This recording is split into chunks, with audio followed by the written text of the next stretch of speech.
we're unveiling this top 250 in different pieces, right? I did want to get to the top 10 prospects overall, and this is where I mentioned the open, and you cut me off. You're going to have fun chopping away at chopping wood when it comes to this and tearing me down. That's fine too. It's a different role for us, right? It's always been, all right, study the tape, come up with your own rankings. Let's get on the call. Let's agree or agree to disagree. I mean, I can't tell. Just for if you're a listener or a viewer, just to take you behind the curtain for a minute, Muench is an unbelievable soldier. Like, needs no credit, needs no on air. It's like his ego is just not non-existent when it comes to this. Okay, he's been unbelievably supportive, and anyone who's watched the show now for a couple months. The wealth and the depth of knowledge he has is unparalleled. Okay.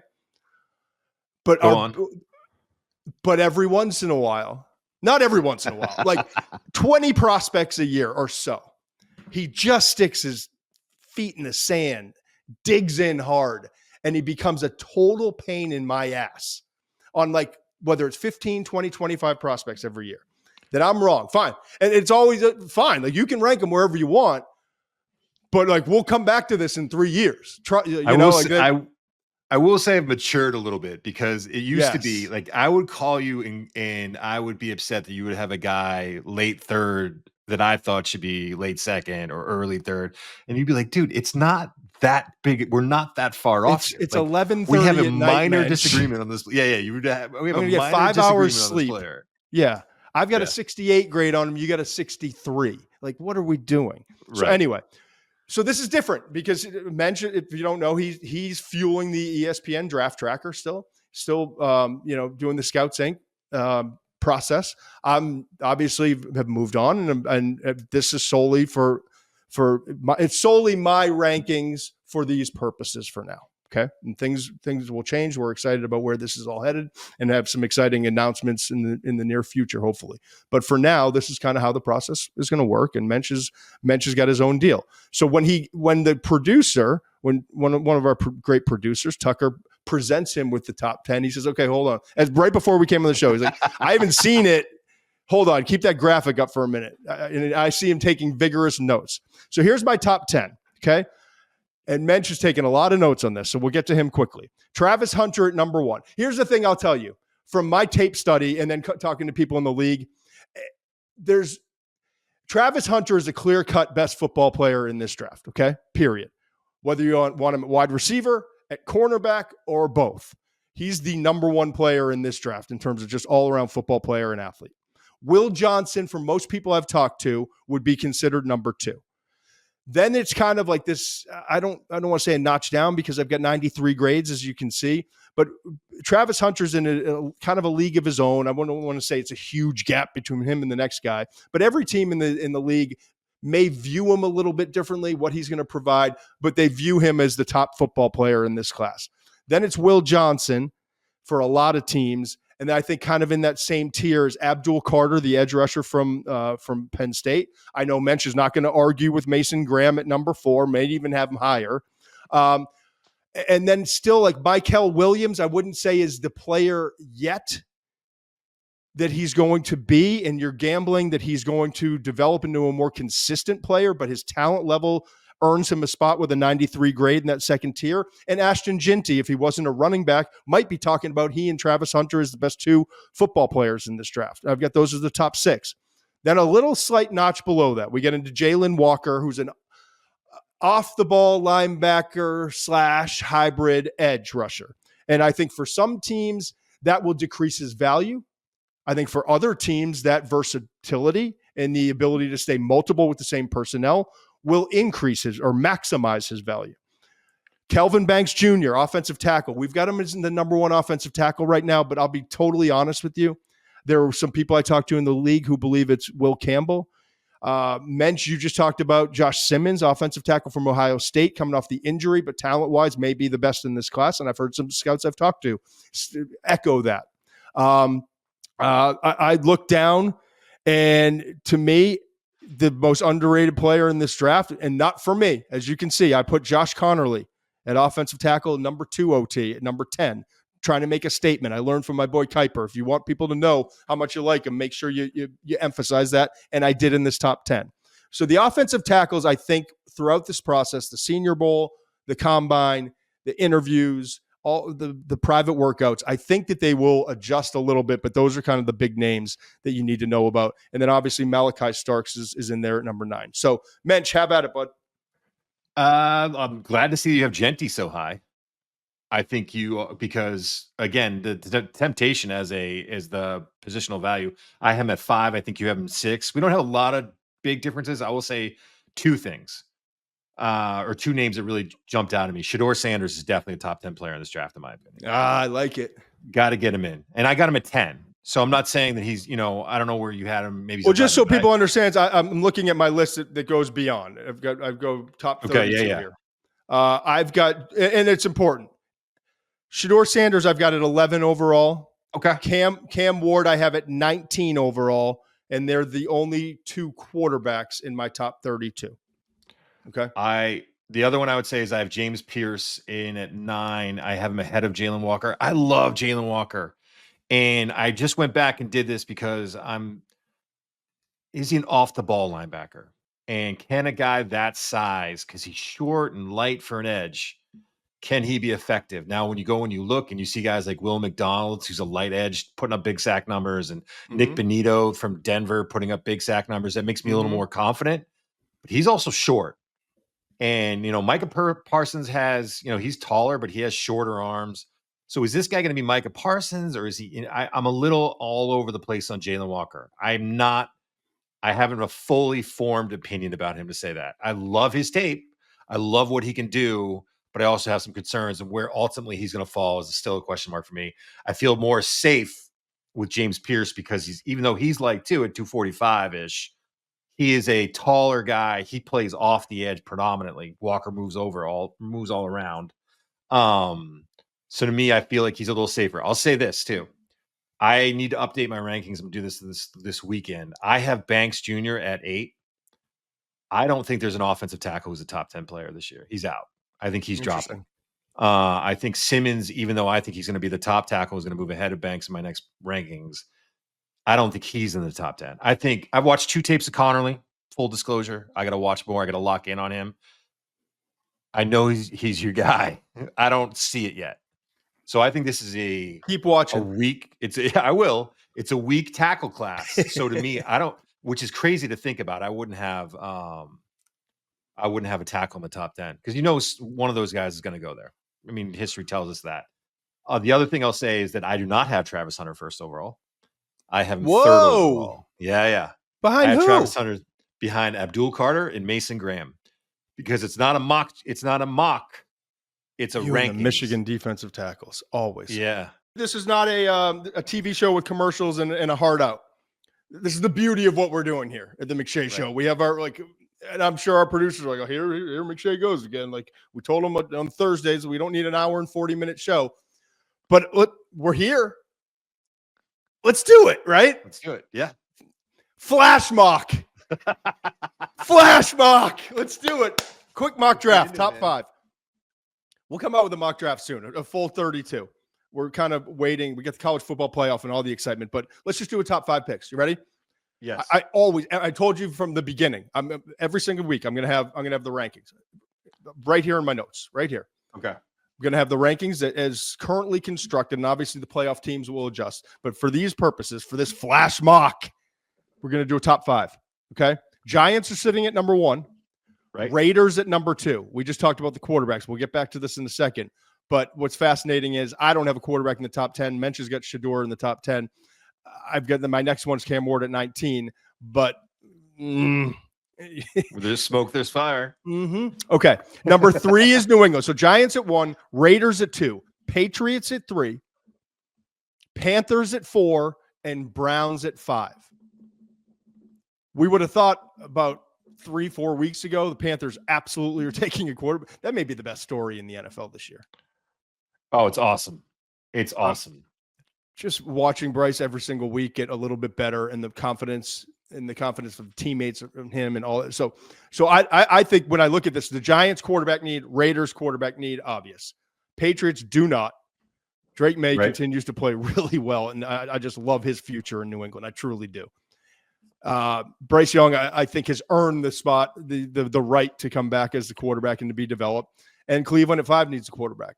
But is there one available there? All right, let's start with the Giants. Here's what I'm ready with my list, and our guys have the music. I don't know what to make of it because I talk to people in the league, and it's funny how sometimes I feel like people in the league know other organizations better than they know their own sometimes. But there seems to be a sentiment among people I've talked to that the Giants have a thing for Cam Ward. Yeah. Okay. But then again, like, is the GM going to be the GM? Is Brian Daboll going to be the head coach? Right. Who's making the decisions? Who has a thing for him specifically? Is it the owner or is it the? You know how these staff? conversations go. I know. It's like, I hear the Giants have a thing for Cam Ward. Like, okay, so what the fuck does that mean? Yeah. What does that mean? You know, like, and the people who on the Giants who have a thing for him, if you're right, are they still going to be there in April when we have this draft? But with that in mind, okay, I think Shedeur Sanders is going to be a Las Vegas Raider. It's okay. So slot him in it too. Slot him in it too. And I keep going back to this though. If you're remember the Giants were on the other end of the last time we saw this was 20 years ago. The Roethlisberger, Eli, Rivers draft, right? 20 years ago, almost to the day when we come up on the 2025 draft, 20 years ago. The Giants were the ones who were on the receiving end, Ernie Accorsi, right? With Eli Manning. And the trade that happened and the confusion that was that draft early on. What do you mean the Chargers took him, but he's not going to be a Charger? Like, I just wonder if the roles are reversed a couple decades later, right? And they're like, yeah, we know the Raiders want him, but we want Cam. But why don't we just take Shedeur at 1? And again, this is if the draft was to be held today. If the Giants win a couple games, it doesn't matter. If the Raiders win a couple games, it doesn't matter. If the Giants win one game and the Raiders continue to lose, it won't matter. So the Raiders could be picking at 1, but the Raiders win 1 or 2 down the stretch, they could have to trade up to go get him. Right. So instead of just giving the Raiders their guy, do you take Shedeur? Maybe your intel's wrong and they would be happier with Cam. So do you just take your guy if they truly, when it's all said and done, this is so premature, I know, but it's fun. It's just fun. Do you take Shedeur and gamble, even if you have a little bit higher grade on Cam, on your intel, and try to fleece the Raiders for a pick or more for your guy? Or do you just take your guy? You take your guy. I mean, it's too much of a gamble. We're not looking at a prospect that I think, again, I have Sanders 10, you have him 11. This is not a guy we have 1, 2, or 3 on our board. So the Raiders might love Shedeur, but how much they love Shedeur is a whole nother thing. And they have enough firepower to be like, look, we all know that Shedeur is not Andrew Luck. He's not an Andrew Luck prospect. He's not on that kind of a level, an elite prospect coming out. So I don't. And he would have been the fourth quarterback taken in this year's draft, 2024. Right. Draft. The fourth quarterback taken. Yeah, if this was a Caleb, Jaden, Daniel situation, and you preferred Jaden, but you knew whoever was at 2 wanted Caleb, so you just take Caleb and try to do that. It's a big gamble, man. You can't get caught with your pants down on this one. You just can't.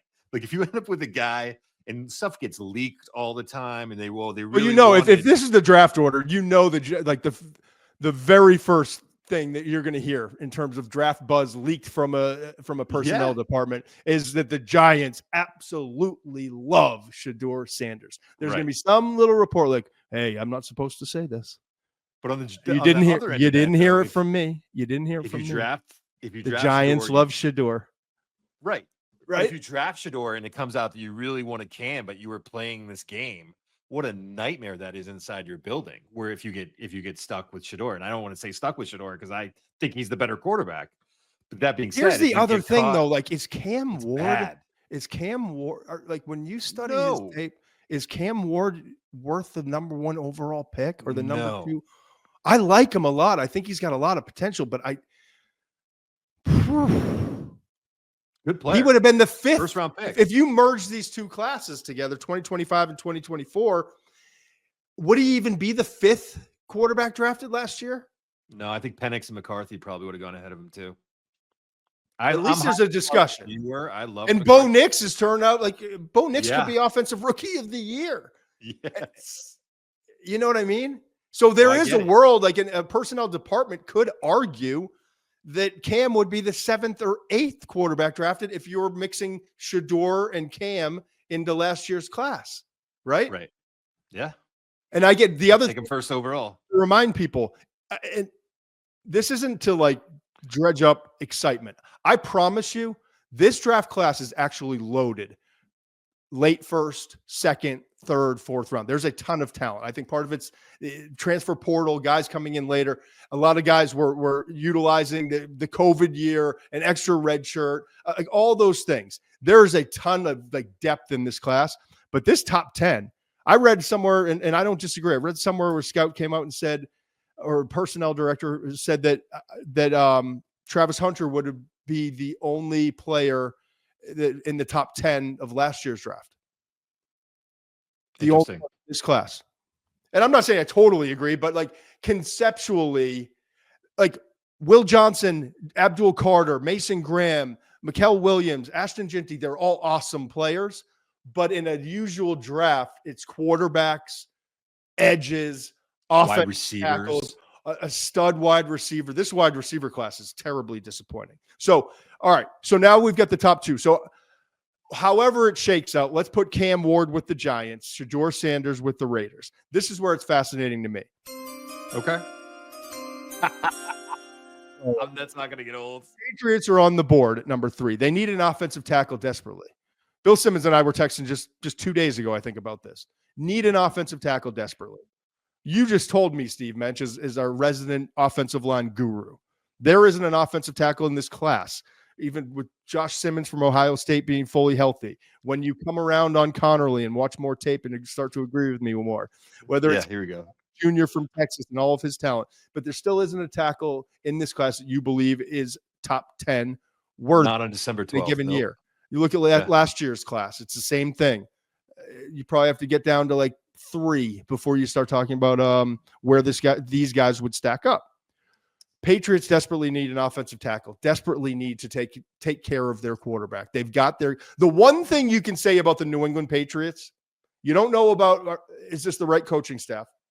You don't know about how much ownership is meddling. You don't know about how much power Elliott Wolf has in personnel decisions.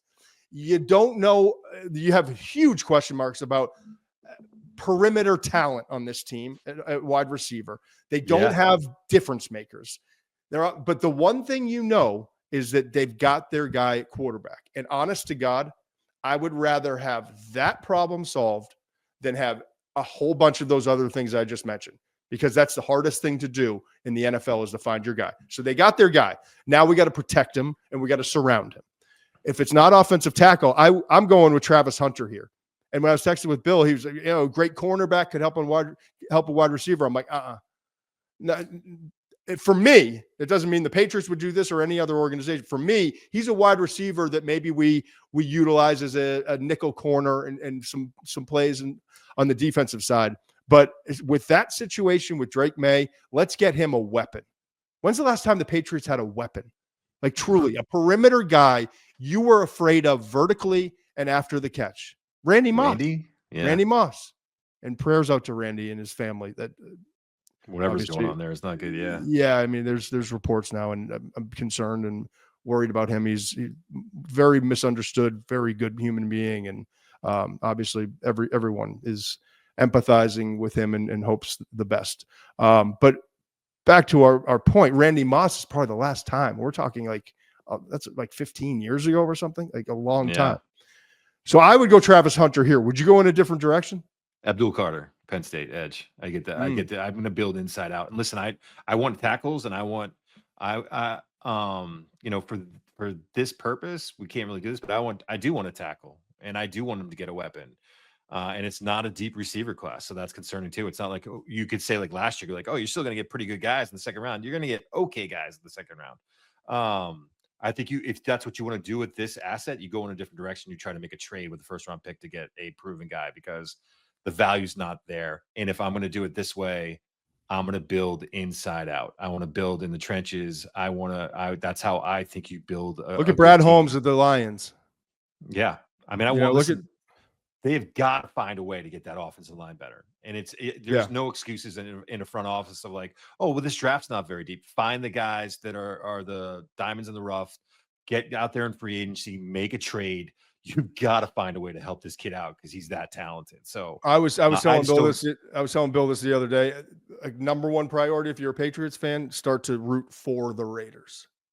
Yeah. Like you want at least one win, maybe two down the stretch, so that they're behind you. And you're a team sitting at 1 or 2 where you can move out and move down to 5 or 6 and then talk about maybe moving back again, or at least now you've recouped, you've gotten a couple additional picks, take the best player available, not getting much different talent wise. We just told you at 5, 6, 7 than you are at 2 or 3. So they need assets. Yeah, they need assets. I totally agree. All right. So number 4, since I've released my top 250, we're gonna make this a dictatorship today, not a democracy.